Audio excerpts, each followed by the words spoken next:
کچھ دن پہلے رمضان کے مبارک اور مقدس مہینے سے ہم محظوظ ہو رہے تھے۔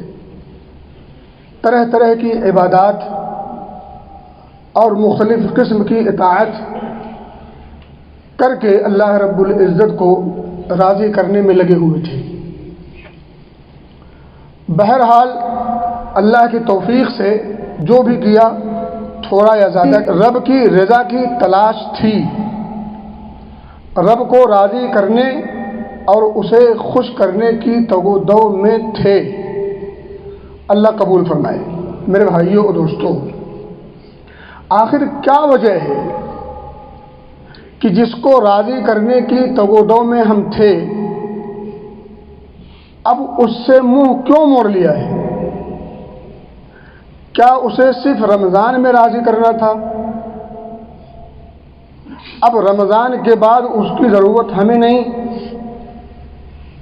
کیا عبادتیں صرف رمضان میں فرض ہیں، بعد میں نہیں؟ جی ہاں، روزے صرف رمضان میں فرض ہیں، لیکن کیا نماز بھی صرف رمضان میں فرض ہے؟ اس سوال کا جواب ہم میں کے ہر شخص کو دینا ہے، بالخصوص ہر اس شخص کو دینا ہے جس نے مسجد آنا چھوڑ دیا ہے۔ یہ افسوس کا مقام ہے، اس پر جتنا بھی افسوس کیا جائے کم ہے۔ میرے بھائیوں اور دوستوں، کیا وہ رب صرف رمضان کا رب ہے؟ کیا رمضان کی فضیلت کی وجہ سے ہم نے نمازیں پڑھی تھیں؟ کیا رمضان کے مہینے کے اہمیت کی وجہ سے ہم نے نمازیں پڑھی تھیں؟ تو آپ کو پتہ ہونا چاہیے کہ رمضان کے مہینے کی فضیلت اور اہمیت اس ذات نے بخشی ہے جس نے نماز بھی فرض کیا ہے۔ نماز اسی نے فرض کیا ہے جس نے رمضان کے مہینے کو افضل بنایا ہے۔ رمضان کے روزے کا جو مقام ہے اس سے کہیں زیادہ نماز کا مقام ہے۔ نماز کسی بھی حال میں معاف نہیں۔ اب آپ سوچیں کہ حالت جنگ میں اگر نماز معاف نہیں ہو سکتی تو پھر آپ مجھے بتائیں کون سی وہ گھڑی ہوگی، کون سا وہ لمحہ اور کون سا وہ دن ہوگا جس دن نماز ہم سے معاف ہوگی؟ ہاں، نماز معاف ہو سکتی ہے۔ انسان کی عقل کام کرنا چھوڑ دے، پاگل ہو جائے، مجنون ہو جائے تو یقیناً اس پر نماز اس وقت تک فرض نہیں جب تک اس کی عقل واپس نہ آ جائے۔ ہاں، مر جائے نماز معاف ہے، اسلام سے پھر جائے نماز معاف ہے، لیکن جب تک ایک انسان حالت اسلام میں ہے، دائرہ اسلام میں اپنے آپ کو داخل کر لیا ہے اور عقل کام کرتی ہے، بلوغت کو پہنچ چکا ہے، تو اب اسے نماز کی چھٹی اور چھٹکارا اور رخصت اور گنجائش نہیں۔ آپ سوچیں کہ انسان کھڑا نہیں ہو سکتا، اسے بیٹھ کے پڑھنا ہے، نہ بیٹھ سکے لیٹ کے پڑھے، اشارے سے پڑھے، چھٹکارا نہیں ہے۔ چھٹکارا نہیں ہے۔ تو میرے بھائیوں دوستوں، اگر رمضان میں ہم نے نمازیں پڑھی، کیوں نمازیں ہم نے پڑھی؟ اسی لیے نا کہ فرض تھی۔ تو کیا اب نماز فرض نہیں رہ گئی؟ سوال یہ ہے اور جواب ہم اپنے آپ کو دیں۔ اگر رمضان میں نماز فرض تھی روزے کے ساتھ ساتھ تو رمضان کے بعد بھی نماز فرض ہے۔ اب روزہ آپ کے پاس نفلی رکھنے کا چانس ہے۔ نفلی آپ روزہ رکھ سکتے ہیں، بالکل رکھنا چاہیے، بڑا اہم کام ہے یہ روزہ رکھنا، نفلی ہی صحیح۔ لیکن میرے بھائیوں میرے دوستوں، نماز کی فرضیت اس کا رمضان سے کوئی تعلق نہیں ہے، اس کا ہماری اور آپ کی زندگی سے تعلق ہے۔ جب تک جان ہے اور جب تک اس جسم کے اندر روح ہے تب تک نماز فرض ہے۔ نماز کے چھٹکارے کی اور چھٹی اور رخصت کی کوئی گنجائش نہیں۔ تو آخر ہم کب جانیں گے؟ ہمیں رونا کیوں پڑ رہا ہے؟ ہم پریشانی کے عالم میں مبتلا کیوں کیے گئے ہیں؟ اس کی فکر کب کریں گے ہم؟ اس کی طرف توجہ ہم کب دیں گے؟ آج ہم بلبلا رہے ہیں اور طرح طرح کی باتیں کر رہے ہیں، لیکن وہ درد سمجھنے کی کوشش نہیں کر رہے ہیں جس کی وجہ سے پریشان ہیں۔ اپنے گریبان میں جھانکنے کی کوشش کیوں نہیں؟ ہمارے اعمال، ہمارے اخلاق، ہمارے عقائد کس سے مخفی ہیں؟ عقائد کی بات کی جائے تو اتنے برے عقیدے ہمارے ہو چکے ہیں، کفار مکہ بھی اگر آج ہوتے تو شرم کرتے، کفار مکہ بھی شرمسار ہو جاتے ہمارے عقائد کو دیکھ کر کے۔ اور بدعملی کہاں تک پہنچی ہے یہ بھی ڈھکی چھپی نہیں ہے، اور بدخلقی، بدکرداری کس سے ڈھکی چھپی ہے کون نہیں جانتا؟ ہم میں کا ہر شخص کہیں نہ کہیں کوتاہی کا شکار ہے، اور یہ کوتاہی کا نتیجہ ہے جو آج ہم مختلف قسم کے مصائب و مشکلات میں گھرے ہیں۔ آخر اس سے نکلنے کی کوشش ہم کب کریں گے؟ رونے دھونے سے کام نہیں چلتا، شکوہ شکایت اور گلے سے کام نہیں بنتا۔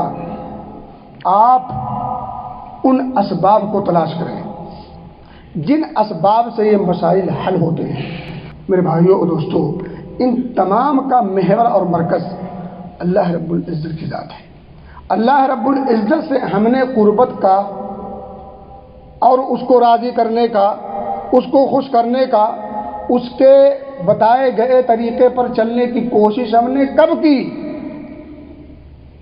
صرف جمعہ کی نماز پڑھ لینا، صرف رمضان کے روزے رکھ لینا، صرف رمضان میں قرآن سے رشتہ مضبوط کر لینا، صرف رمضان میں نمازیں پڑھ لینا، صرف رمضان میں اچھے کاموں کو کرنے کی طرف راغب ہونا، صرف رمضان میں جھوٹ اور چوری اور چغلخوری اور غیبت سے بچ جانا، کیا اسی کا نام ایمان ہے؟ کیا اسی کا نام اسلام ہے؟ کیا اسی کا نام مومن اور مسلم ہے؟ نہیں میرے بھائی، میرے دوست، صرف چند گھڑی اللہ کو خوش کرنے کا نام نہ اسلام ہے نہ مسلم ہے۔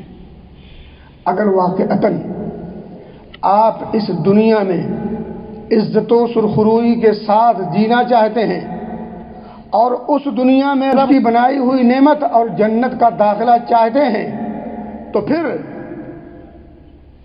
ہوش کے ناخن لینا پڑے گا، جاگنا پڑے گا، بیداری کا ثبوت دینا پڑے گا، اور جب تک بیداری کا ثبوت ہم نہیں دیں گے تب تک ہماری حالت میں تبدیلی نہیں آ سکتی۔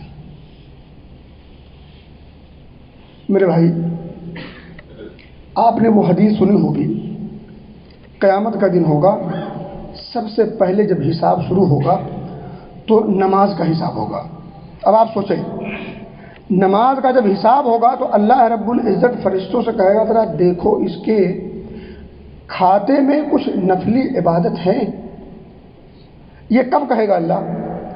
جب اس کے فرائض میں کمی محسوس ہوگی، جب فریضے میں کمی دکھے گی تو اللہ کہے گا ذرا چیک کرو اس کے رجسٹر میں کچھ نفلی نمازیں ہیں،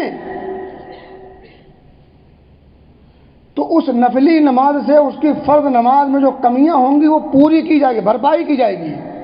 اب آپ ذرا اپنے آپ سے سوال کریں، جس کے پاس فرض نہ ہو اس کے پاس نفل ہوگی؟ جس کے پاس فرض نماز نہ ہو اس کے پاس نفل نمازیں ہوں گی؟ اور یہ کوئی آسان کھیل نہیں ہے، رب کے دربار میں کھڑا ہونا ہے، وہاں کوئی کسی کا پرسان حال بھی نہیں ہوگا، کوئی کسی کا کام نہیں آئے گا۔ اس موقع پر، اس نازک گھڑی میں آپ کے بارے میں سوال ہوگا، فرشتوں ذرا چیک کرو کچھ ہے نفلی؟ یہاں فرض ہی نہیں، نفلی کہاں سے ہوگی؟ جو فرض کا اہتمام نہیں کرتا یہ عقل میں نہیں آتی کہ وہ نفل کا اہتمام کرے گا، اور اس کی نفل کیسی جو فرض کا اہتمام نہ کرے۔ میرے بھائی، میرے دوست، مسجد سے اپنے رشتے کو جب تک مضبوط نہیں کریں گے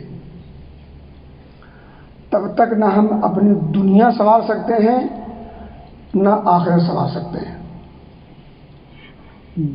دنیا دونوں کے سنوارنے کے لیے اس کو خوش کرنا ہے جو ان دونوں کا مالک ہے، اور اس مالک کو اگر خوش کر لیں تو ظاہر سی بات ہے اپنے بندوں کو وہ لاچار کیوں چھوڑے گا، وہ ذلیل کیوں کرے گا؟ اسے کیا شوق پڑا ہے آپ کو اور ہمیں ذلیل کرنے کا؟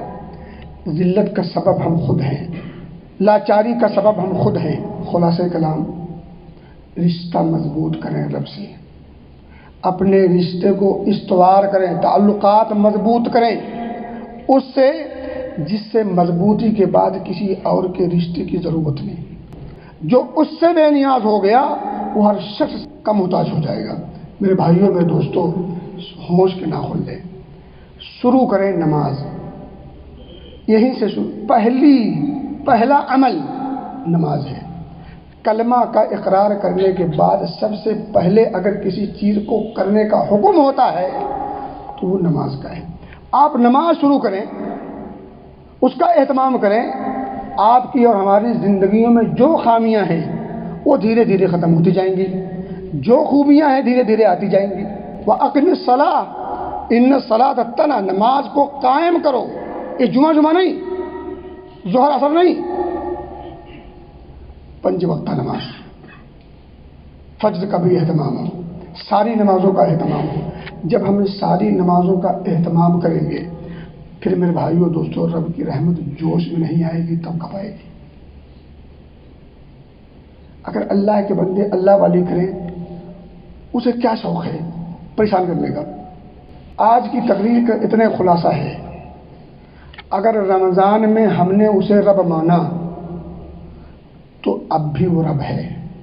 رمضان میں اگر ہم نے نماز پڑھی فرض سمجھ کر تو نماز اب بھی فرض ہے۔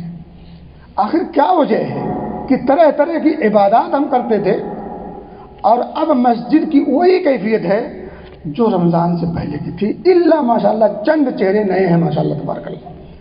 اللہ انہیں ثبات قدمی کی توفیق دے۔ اللہ ہم سب کو اطاعت و عبادت کی طرف راغب اور مائل ہونے کی توفیق دے۔ عبادت و بندگی کی جو لذت ہے وہ ہم نے محسوس نہیں کی ہے۔